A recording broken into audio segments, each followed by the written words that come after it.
it's a very complicated question. If you were to ask that to a psychologist, what is peace? You would definitely get a very different answer from a kid or a doctor, a person who is working on the streets, cleaning the streets every day, or a mother who's exhausted with 2 kids, 3 kids, and all she can do is to just make sure she's not screaming for the day. So there are many components to peace, and just because there are many definitions, it doesn't mean that peace is an irrelevant term. It suggests to me that peace is a very multifaceted and very important thing that needs to be understood better. So peace can be understood in a personal inner peace, family setting, communal setting, global setting, political, ecological, and spiritual. As you know, for peace builders, you have a very distinct definition of peace building or peace. Peace building is a term that's understood with reference to what is often, who is often named as the forefather of peace studies, Johann Galtung. And he understands, he coined the term peace building with reference to violence. And he popularized the distinction of negative and positive peace. And I'm sure Gabe has mentioned this many, many times, but just for those who are not familiar, negative peace, we talk about it in terms of not being bad peace, but that it's more of the negative, the absence of direct and overt violence. So the negative aspect relates to the lack of overt violence. So in the form of ceasefire, peace without justice. It could be when we talk about negative peace, we might say, for example, family violence. So you might cease it for a moment. There might be a court order that's stopping the family violence, but that's only a limited understanding of peace. Racial violence, police violence.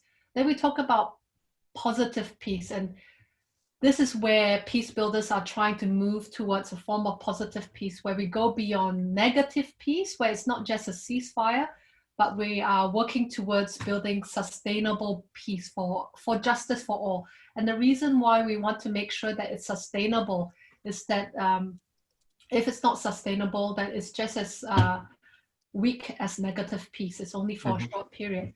So I guess, and there are other forms, I guess we can explore more if you want to understand what components make up positive peace. Okay, yep, that sounds great.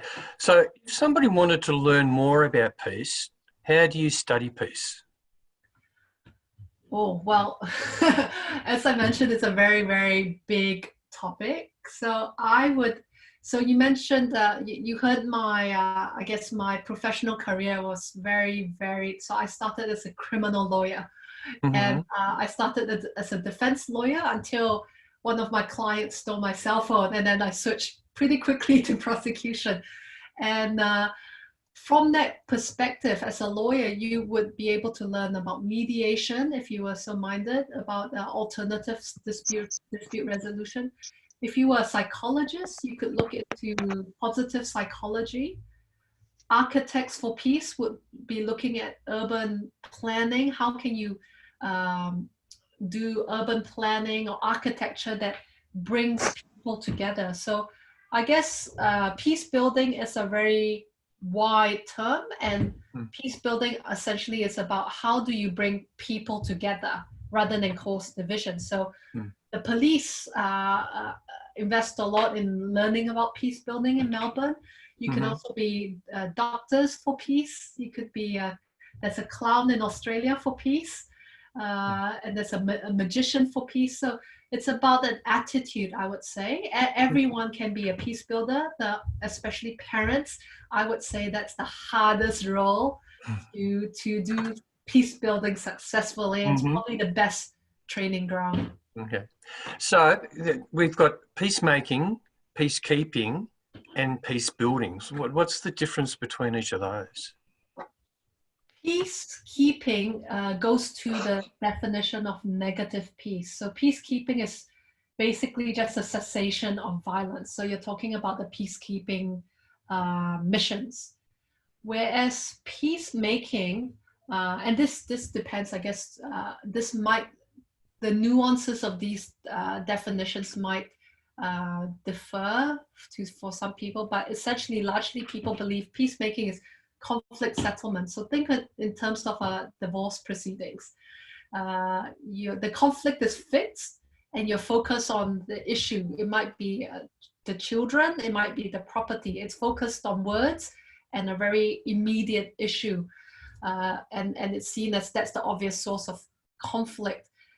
But does it mean that there's a sustainable peace between the parties? No, it looks the solution for that setting is, well, let us try and resolve that conflict in that moment, and the means of doing it might be words, but peace building is looking at a more holistic way of dealing with the conflict. We are looking at societal healing, whereas peacemaking might not necessarily have that aspect of healing. So that's one way of looking at it. And peacemaking, I've heard the term peacemaking, and is there a difference between peacemaking and peace building? So I mean, peacemaking, peacekeeping are, I would say, they form aspects of peace building. Peace building is a bigger term. Peace building requires a longer view of conflict and dealing with many people, being more inclusive. Whereas peacemaking is looking at just the particular parties of the conflict, and it's a very short-term solution to the issue. So, like, community development would be a key element. So, what would you see as community development being in the piece? So, community development is, I would say, it's a focus on perhaps poverty alleviation. Right, community development is trying to work towards increasing the economic and I guess it is a development ethos. So, for example, if taking a very rough example of building toilet blocks in an area that doesn't have toilet blocks. So, if you were to have a community development project, we would say, okay, and this is a very rough. This is not how sophisticated programs are run, but let's just say, okay, we want to build this village doesn't have enough sanitary services, sanitation, community development. We want to develop the community. This is a project that we want to develop, and let's build the toilet block. Community development can have an aspect of peace building. But it also cannot, it could also exclude or overlook the aspect of peace building. So for example, if we were to say, okay, here's a grant to build these toilet blocks, and you give it to the obvious leaders of the village. And the village leaders say, thank you, we'll build these blocks. And let's just say this is a patriarchal society. And so the elders, who tend to be male, and let's say that there's an ethnic conflict in their region, so it's just one ethnic group, and they build a toilet block in their village. Well, you could say, is this toilet block safe for women? Is it in an area that is well lit? Is there a potential for gender-based violence? How about young people? Have they been consulted? Do we need these kind of toilet blocks? Are there services that parents might need? So if it's elders, they will say, okay, this is what we think a toilet block looks like. And if they haven't consulted, they might exacerbate conflicts. And if they build the toilet block and it's just for their community, but what about the neighboring community? They say, look, this development agency has given money to these fellas here. They're not thinking about us. And so they start fighting over these limited resources. So community development can build peace if done strategically. Mm. So what would you consider as being the key ingredients of peace building projects? So like as Rotarians, we have lots of projects, etc. So what do you think the key ingredients would be? So if we're talking about sustainable peace, if we want to make something sustainable, this is not just in peace building, but I think a lot of program, human-centered design for projects that even apply in corporate settings. It's important to not use off-the-shelf project plans. So, okay, these people want polio vaccine, or maybe I say toilet block. Here's the design of a toilet block that's worked. Bam, this is the solution, and we just pay the money upfront. That's obviously a very crude example. To have a sustainable peace building project, you want to make sure that your imprint is as minimal as possible. You want to get local buy-in. Because if there's no local buy-in, and you can see in many, I used to work in the Pacific as well, many well-intentioned development projects with signs saying this was funded by such and such, and it's not used because the people aren't trained to upkeep the project. So getting buy-in, collaboration from local partners, consulting widely the key stakeholders that are involved, inclusion, so ensuring that as many people are included and processed, grounded underlying all these things is respect. So obviously we will approach everything with the value of respect, but sometimes we might not realize what that means in the local ground. How do you treat someone with respect? How do you communicate? And then, so because this is a sustainable project, you want it to have a long-term approach. You want it to be multi-stakeholder owned, and you want to allow for feedback loops. So if they say this is not working, they say, okay, it's not like that's the end of the project, we're out of here. So what can we do to keep pivoting and keep the iterative process going? So I guess to sum up, it's like respect involves inclusion, collaboration, consultation, a long-term approach, and feedback loops. Excellent. So do all projects have to be international projects to assist with peace building, or? Oh, certainly not, no. Yeah. I would say the view held by most development workers and many people in the sector is that local is best. That's not to say don't fund overseas projects, but when you do, it's to ensure that you have a strong local partner who owns it just as much as you do, and that when you leave, they are able to take over the project, and they need to be leading the project from the very beginning, because that avoids all sorts of complications of lack of ownership, governmental issues that arise out of it. And the reason why we focus on local is because you know your context the best.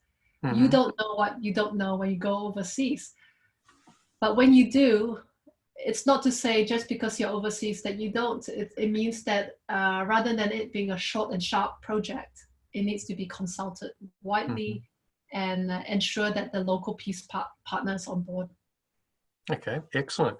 So you spoke earlier about the negative piece and that basically being the absence of violence and the absence of fear of violence. And then we've got positive piece, and my understanding it's made up of 8 pillars. Like one of the pillars being the well-functioning government. So I'm just after your insight into perhaps a little bit about each of those. So, well-functioning government, how do you think that impacts on positive peace? Well, those pillars of peace is from the IEP, isn't it? You're referring to the Global Peace Index. Correct. I did a course about 3 or 4 weeks ago. Yeah. So those 8 pillars, that's a good question, because it's how we measure peace or how we research peace differs widely. And so I always ask people, how do you measure happiness? How do you know you're happy? If you were to tell me I'm 6 out of 10 today, and your friend says I'm a 5.5, does that mean the 6 is more happy than the 5.5? How do you know? Does that measurement make sense? is it valid? Is it reliable? You know, if in research terms. So having quantitative measures are only as useful as far as they're relative. So you could say, well, on the basis that I was 6 yesterday, I'm a 7 today. So based on that, if I'm holding my same level of standards, you can assume that I'm happier today than I was yesterday. But how valid is it to compare across different samples? So now in terms of the Global Peace Index, it's a quantitative measure. So it measures peace in each country. It uses expert opinion and also draws on data from governments and organizations in each country. The quality of the data that each country provides or is available the first. So I would say the Global Peace Index is our best guess. Yep. As far as you can research it. It's useful because it's a relative measure. We can say, okay, Australia was what, number 11? It's gone down to 15. You lobby the Australian government and say, look, we're doing worse than we used to. So it's a very good lobbying tool. But in many countries, people don't follow those 8 pillars of peace as a definition of peace, because those pillars of peace are work for us in Australia because it's founded on our understanding of democracy, very individualistic, our understanding of human rights. Even there's been research this year about human rights research, and even the term is very loaded, because when we say human rights breaches, do we include domestic violence? It hasn't been included in human rights kind of abuses when we have a record of countries and how they're doing. So whereas I would say Australia is doing very badly on that score. So and so I guess the Global Peace Index is a quantitative measure, and there's an alternative, or many alternative measures, but one to really give a good contrast. And it's not a measure, it's called the Everyday Peace Index. And what they do is they go to discrete countries and they ask, tell us how do you understand the term peace? So rather than coming with a dictionary of this is 8 pillars of peace, how do you measure against these? And they're like, what do you mean this and that? I don't even understand the language that you're saying. These people say, well, when I experience peace, for me in Brazil, or even in the slums, it means that I don't hear my dog barking in the middle of the night, because that means no one's stealing my bike. Or it means that my child can go to school. So it's a qualitative aspect to that. And so I would say for the 8 pillars of peace, they're very useful for the countries that use that kind of language. But it's only as useful as what it strives to be. It's a relative measure. Great insight, because I was actually looking through it and I was thinking, as Rotarians, like how can we influence those type of things? It's really of our direct input or influence. So, and that sort of comes to the area of focus as far as Rotary is concerned, and one of them being peace building and conflict prevention, disease prevention and treatment, water, sanitation, hygiene, maternal and child health, basic education and literacy, and community economic development. And like you were saying, some projects that we get the local community involved with, they actually build it and then they maintain it. So we kick it off, they start to use it, etc., and then we actually step away and then they own it and keep going. So I'm interested in your insight about how you think Rotary and Rotarians could, how do we move forward from here as far as, building a more peaceful world? So I constantly ask myself this question: what can I do to do more, bring more peace? And the reason why I ask myself this question is because my personal circumstances change regularly. So I have 2 young kids, And so when they were young, I was at home and I felt very isolated. And so there was a sense of personal frustration. I'm not changing the world. I'm just at home with my two kids. And I have to say those early years and now are perhaps the most critical, formative peace building periods for me. Having to negotiate with unrelenting, very good negotiators will push you to your limits. They don't use the rational form of argument, right? So I had to realize, okay, I'm a mother. How can I build peace in my current setting? And so I would use that form of basis of thinking for a club level as well. How are we well positioned? What strengths do we as a team, as a club have that that other clubs might not have? And so once that requires a lot of strategic thinking, and I think I enjoy strategic thinking and having that vision aspect.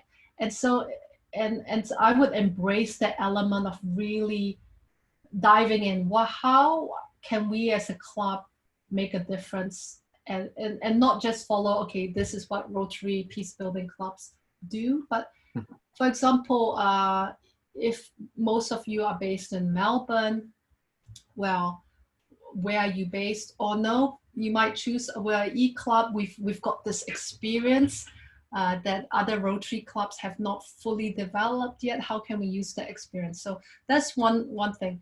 Going more to like, what can we do? Well, there, obviously you can always look at the Rotary focuses that they want to develop health and wash and all that. But I think rather than what, the how is the bigger question. There's a lot of things that you can do. And going back to my point on community development, you could do a beautiful community development project, but bring conflict. So more than what and having lofty plans is how can we start with what we have, and to I love getting a return on investment if we're using a business lingo. How can we really get those low-hanging fruits? And I guess the biggest job is, rather than just go in and leave immediately, which is not really what I was trying to convey, because the relationship should be something that you're willing to have long-term, even though you're not on the ground if it's an international project. So the how would be, how can we be strategic? How can we consult? How can we partner and be I guess servant leadership is a term that some people use even in the business world. How can we serve as leaders? And so I guess a lot of the work, the how would be, how can we consult well? So I'm not good with the what. It would be more about how we can do it. It's very interesting that you raise about servant leadership. I'm in change management, so in businesses, etc. So we use servant leadership a lot. So it's what can we do on a day-to-day aspect? You know, like how can we walk away from this session today and make a small but important difference, do you think, as far as peace? So can you just repeat that again? So projects, we've got Rotary projects, etc. But what about all the people that are on this call right now? What could they do different, or what could they consider that they do different as a result of sitting on this call? So why don't I facilitate you in a bit of reflective thinking? How about that?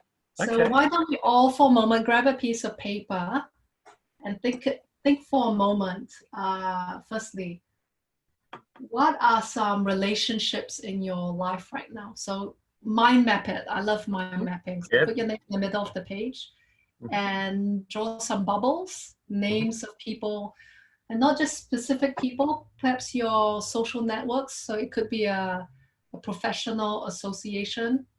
It could be alumni association. It could be your local GP, people that you interact with the most. You could put that there. Now, in each of these relationships,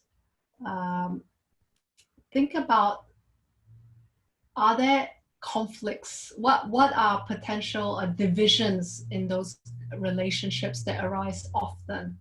So for example, like you might say, well, with my husband, I have all my children, we often have arguments about certain things. Mm-hmm. And if anything specific comes to mind, jot Mm-hmm. that down. And we won't be sharing this, so you can be as personal as you Mm-hmm. like. So yeah, so there will be difference. So like in a work environment, it would be business related type relationships, like with your best friends, you know, there's yeah, different put type them of all. issues. Yep. Okay, good.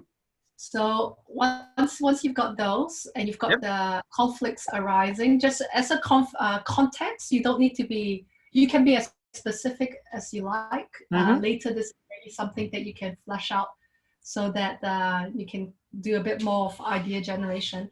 Yep. In terms of each of those conflicts, think of what things I could do to connect either me with that person more, or Mm-hmm. me and that group more, or that group and their intra-group dynamic. How can I encourage connection?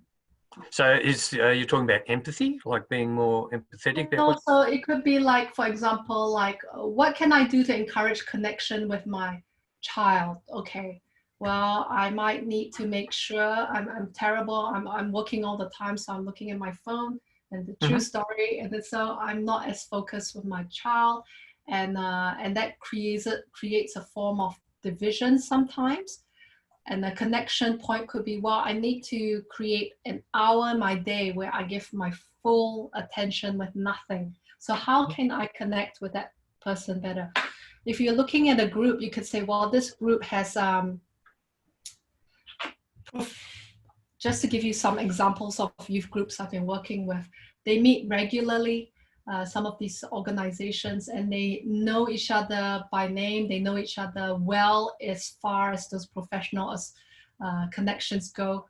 But do they feel connected? Well, that differs. They might not know each other past a certain level. So I would say, well, how can I build include some community development activities? And when I say community development, I'm not talking about projects. I'm talking about, for example, I research food, and I'm an Asian. I love my food, and we use food as a tool for bringing people together. Well, so in a pre-COVID world, you might say, okay, we work with each other regularly. We know each other very professionally.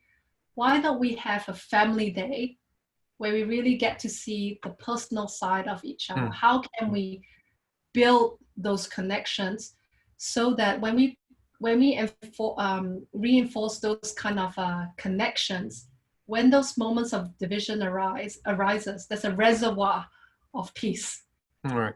Using resilience terms, you could say, well, I've rested, I've had enough exercise. There's a pool of positive energy, and when conflict arises, I can handle it.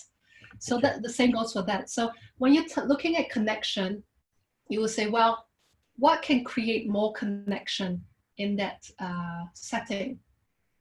Also, what are repeated sources of division? Mm-hmm. And the idea is to increase the connection, those things that connect people, and to decrease those things that cause division. Very, very simple concept, but really easy when you say it quick. Yeah, but it's basically the idea of connectors and dividers. How can I be a connector? Mm-hmm. What am I saying on my Facebook? What YouTubes am I watching? What YouTubes am I forwarding to my family?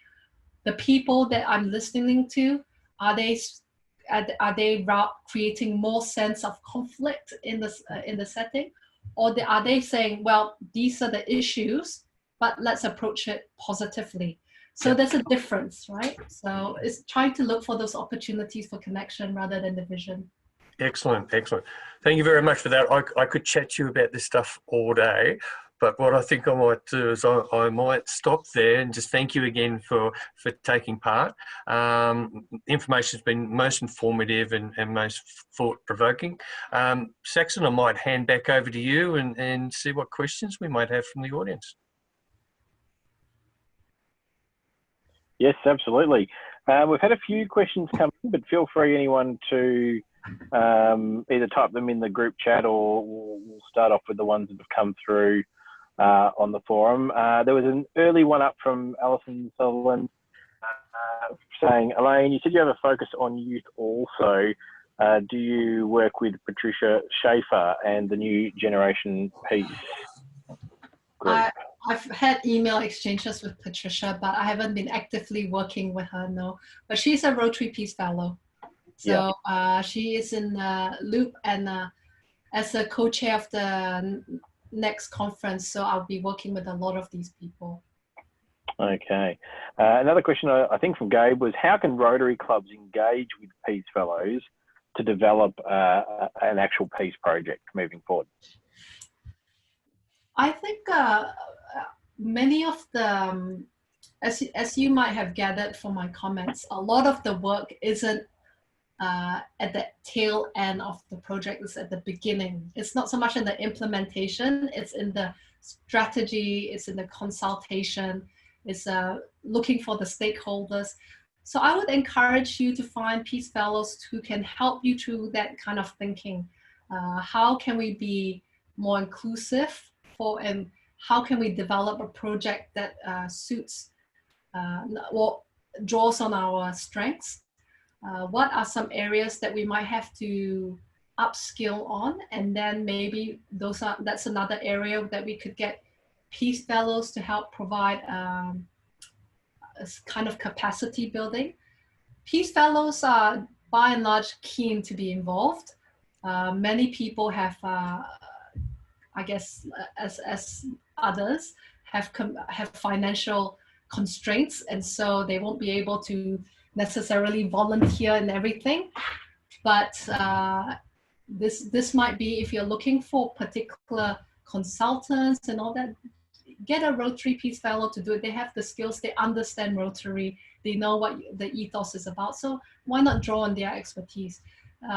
We have a lot of active Rotary Peace Fellows around the world. So if you want to do a project in another country, you can ask a Rotary Peace Fellow to kind of connect you. So that's one way.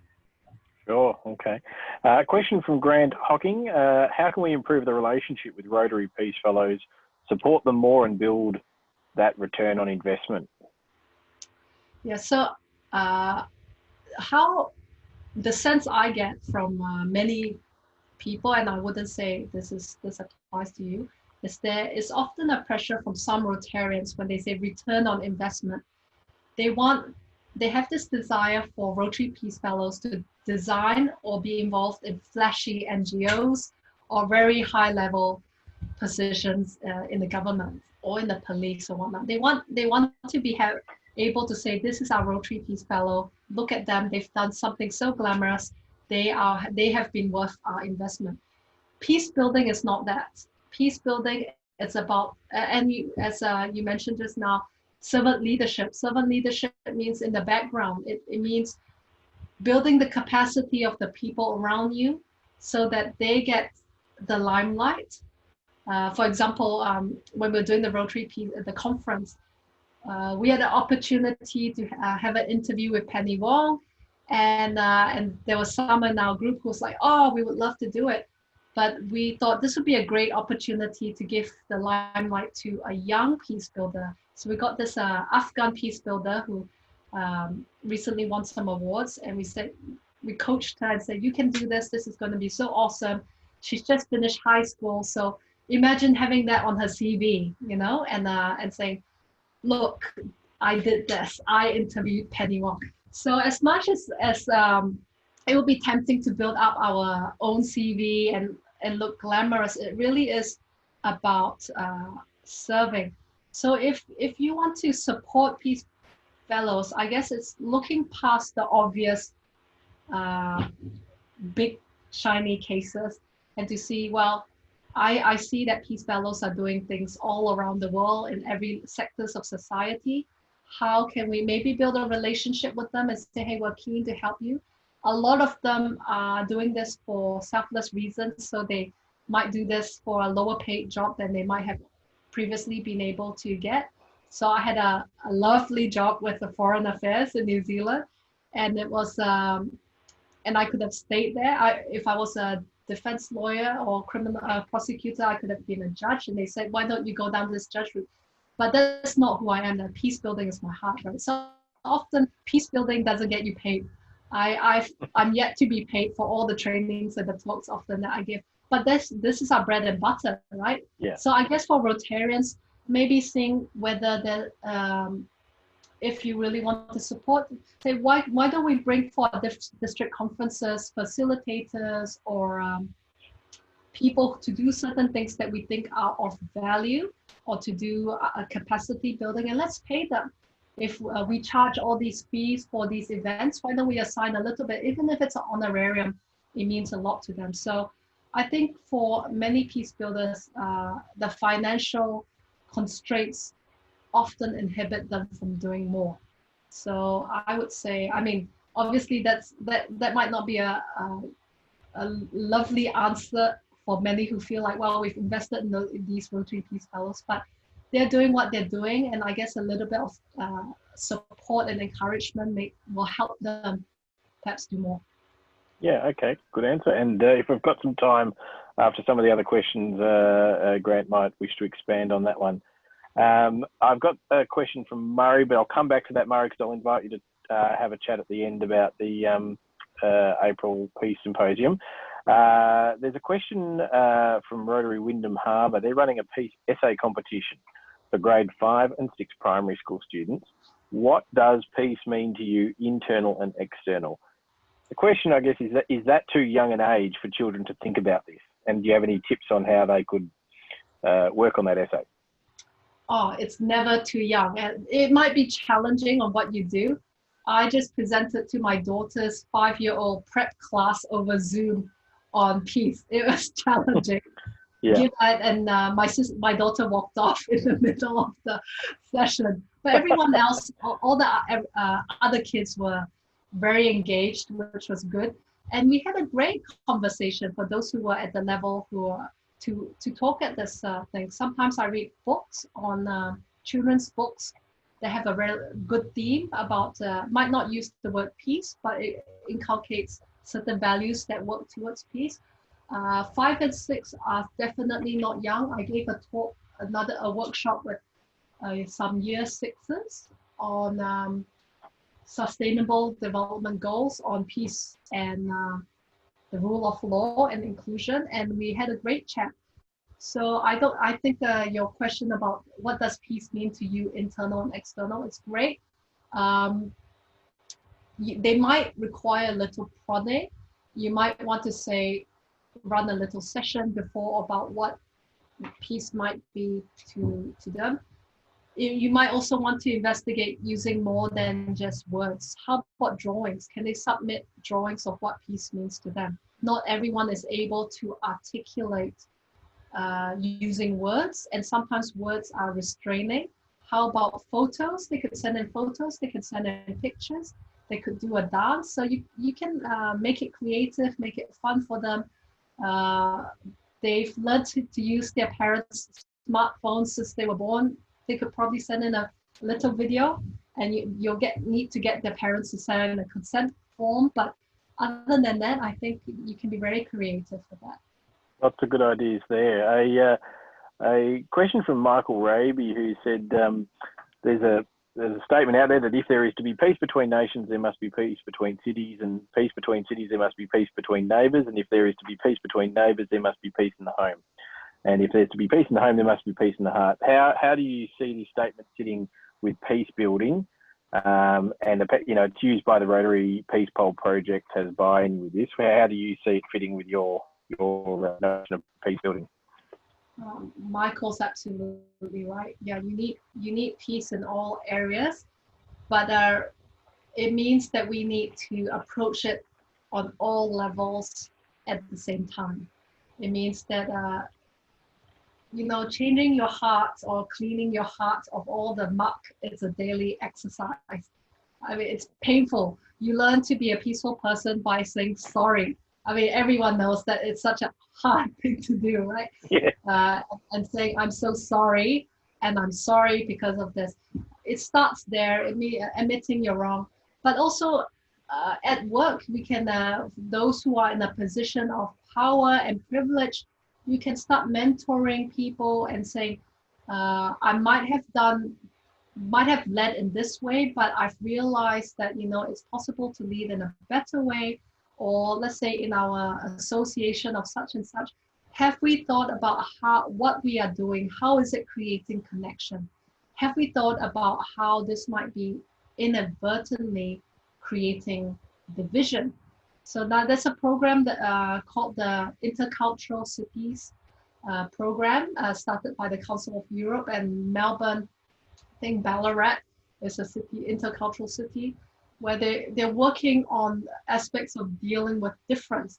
They use a different lingo, but I would say it's very similar values and similar vision, where they are trying to work towards cities that are able to handle difference, not run away from difference and say, okay, you're a person of such and such culture, or you're a person from you're conservative politics wise, we can't be friends. No, it's saying that difference is not bad, conflict is not bad, it's just a part of life. Just get used to it.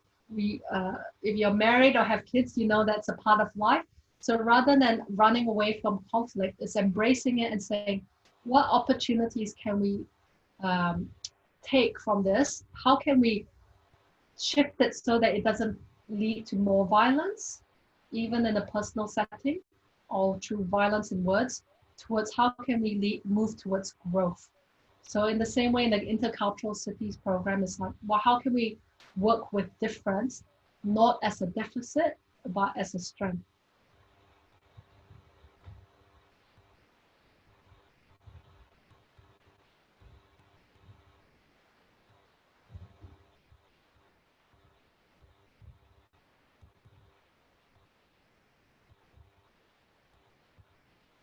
I think Saxon's... Still have Saxon with us. Yeah, I think Saxon's connection might have dropped off. He is coming to us remotely, so we might give him a few moments with that. Just touching into this, so there was one question from Gabe, which we might look at in the meantime. And this was a question on, should we focus on inner and personal peace? The root of this being, we often talk about conflict, domestic violence, and all these huge issues, but should we also be looking at developing more peace within oneself? Oh, definitely. I guess from a peace building framework, it's often hard to understand what peace is without a reference to conflict. And I mentioned just now, conflict is not a bad thing. It's just, I guess, peace and conflict is part of the same thing. It's just how you approach violence, right? Focusing on developing peace within yourself, yeah, definitely. We did a workshop a few weeks ago on using drama for peace building. If you haven't followed the Rotary Peace Fellows Alumni Association page, I encourage you to do so, because our Asia and Oceania team are perhaps the most vibrant globally, and I say it very proudly. We've put like 7 webinars and workshops since the conference two months ago. And so that's been a lot, and it's accessible to Rotarians as well. And we had one on drama and peace building. We had one on talking to the Hibakusha in Nagasaki, the atomic bomb survivors, who shared a testimony of what it was when their experiences when the atomic bomb was dropped and post that. And it was very, very, very harrowing, and have a watch of those. But I guess what I'm trying to say is that yes, developing inner peace is important. I wouldn't describe myself as a peaceful person, and maybe that's why I'm a peace builder. I am passionate of building peace because I want it so much, and I come from a line of warriors, right? And so is to find many ways of building peace and not putting that sense of burden, saying I'm not a peaceful person and therefore it means I can't build peace elsewhere. It's a tandem thing. You do everything at the same time while you can, and hopefully you change it in the process.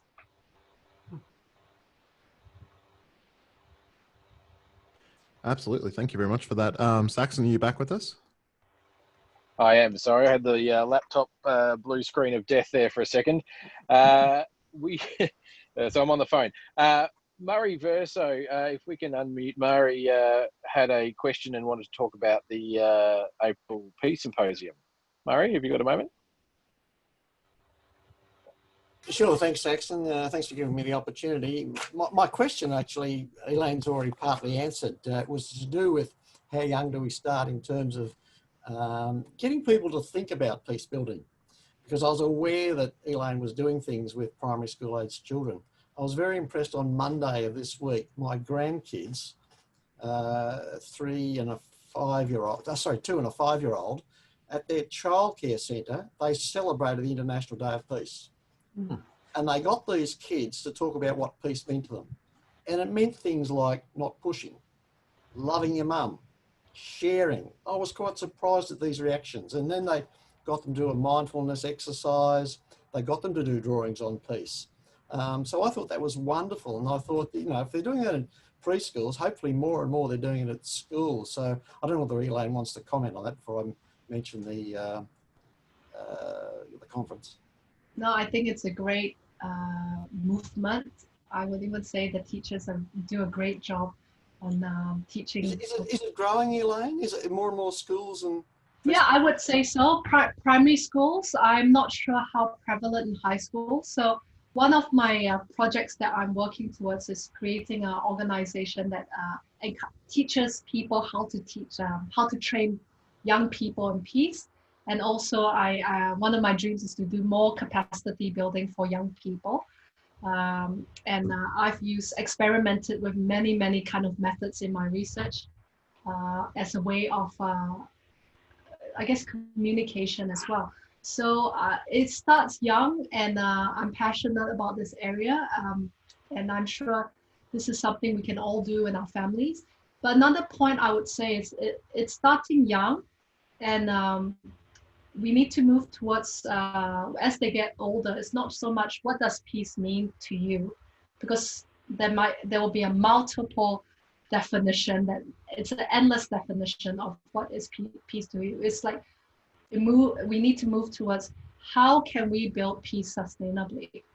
As we get older, as the kids get older, we need to give them the skills to learn, to see that they personally have the capacity to also make decisions to build peace.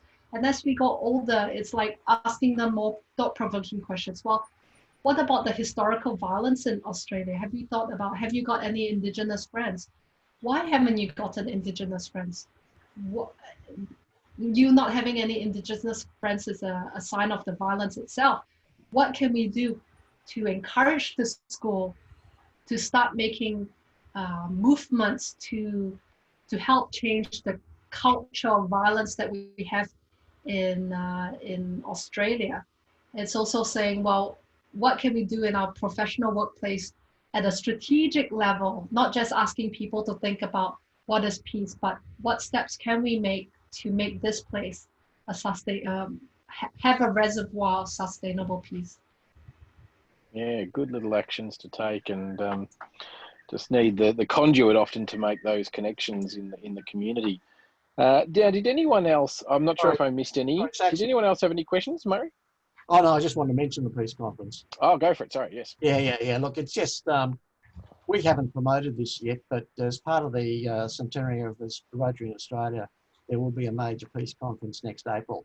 And Gabe is on the planning committee, as is Elaine, which is fantastic. And a lot of the things that we've discussed today will actually be themes for the conference. So the theme is actually the future of peace leadership. And we'll be discussing things we've decided with a bit of an emphasis on in our own backyard. In other words, our local communities, not the more obvious international projects, although they will be covered. So we'll have themes on family violence, sessions on family violence, Indigenous reconciliation. And one of real interest to Rotarians will be some Peace Fellows leading us through a workshop on how to build peace projects. And we're going to be using Peace Fellows, several Peace Fellows on our organising committee. We're going to be using Peace Fellows as much as possible as moderators through the sessions. So that will be a major conference. It'll be advertised all around Australia and New Zealand. And we hope that many of you can join us and attend. Thank you. Absolutely. Well, if anyone else has got any questions, let me know. I'd like to acknowledge DG Alison Sutherland, who's up at 3 a.m, I believe. Alison, is that correct? Would you like to say a few words? Have you had a coffee?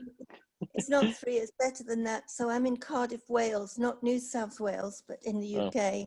So it's wonderful to be here.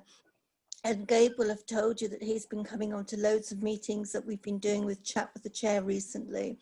I'm also very excited by what he's told me about your peace polls, your 100 peace polls, and how you're close to achieving that 100, and how he managed to send one from the Chat with the Chair across to Ohio.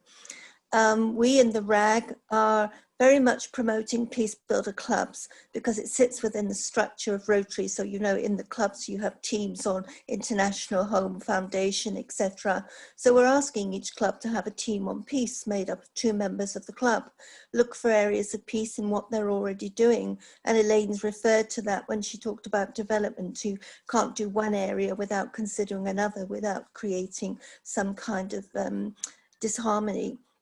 And then having done that, look for areas where you can help educate other Rotarians in your area, in your district. And as you know, there's loads of training with IEP, Peace Academy, etc.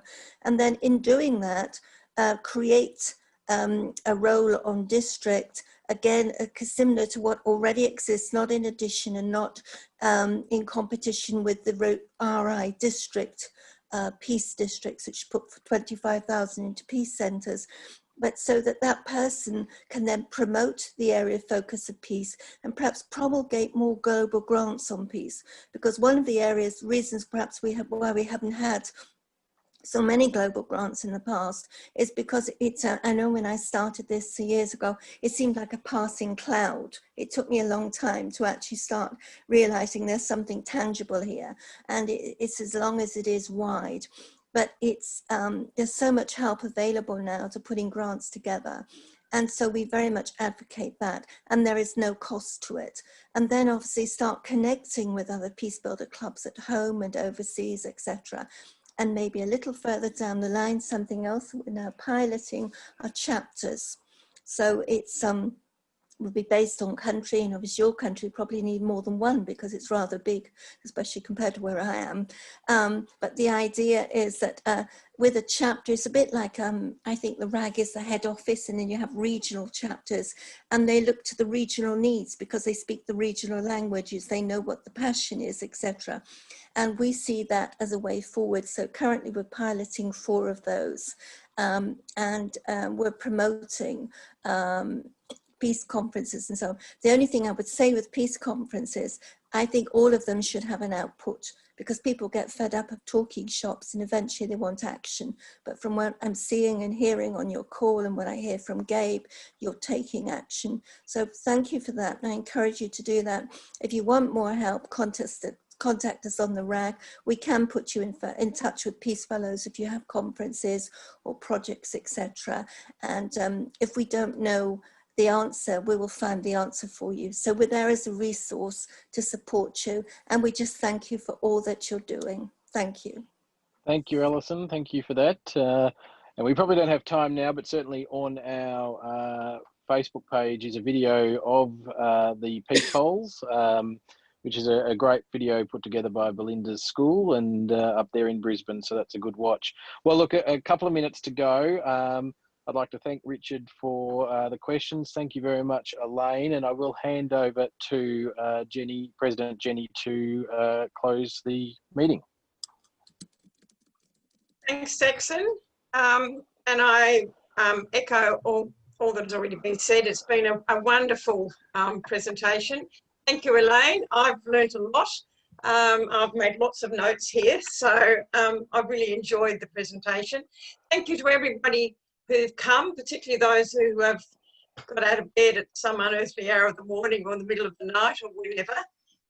We really appreciate your support and coming. And thank you to Stephen for and Gabe for putting this together. I know there's been a lot of work behind the scenes. So once again, thank you, and I wish you all very good afternoon and good evening, or wherever it is in your particular time zone. And Elaine has put her email address in the chat section if anyone has any follow-on questions. Her email is there as well. And just lastly, if anyone wants to share the video of this session, it will be up on our Facebook page as well as part of the stream. So thank you very much, everyone, for coming. Thank you, everyone. Stay safe, everyone. Thank you. Thanks, everyone. Bye. Thank you. Bye-bye. Bye-bye from Tamora. Goodbye.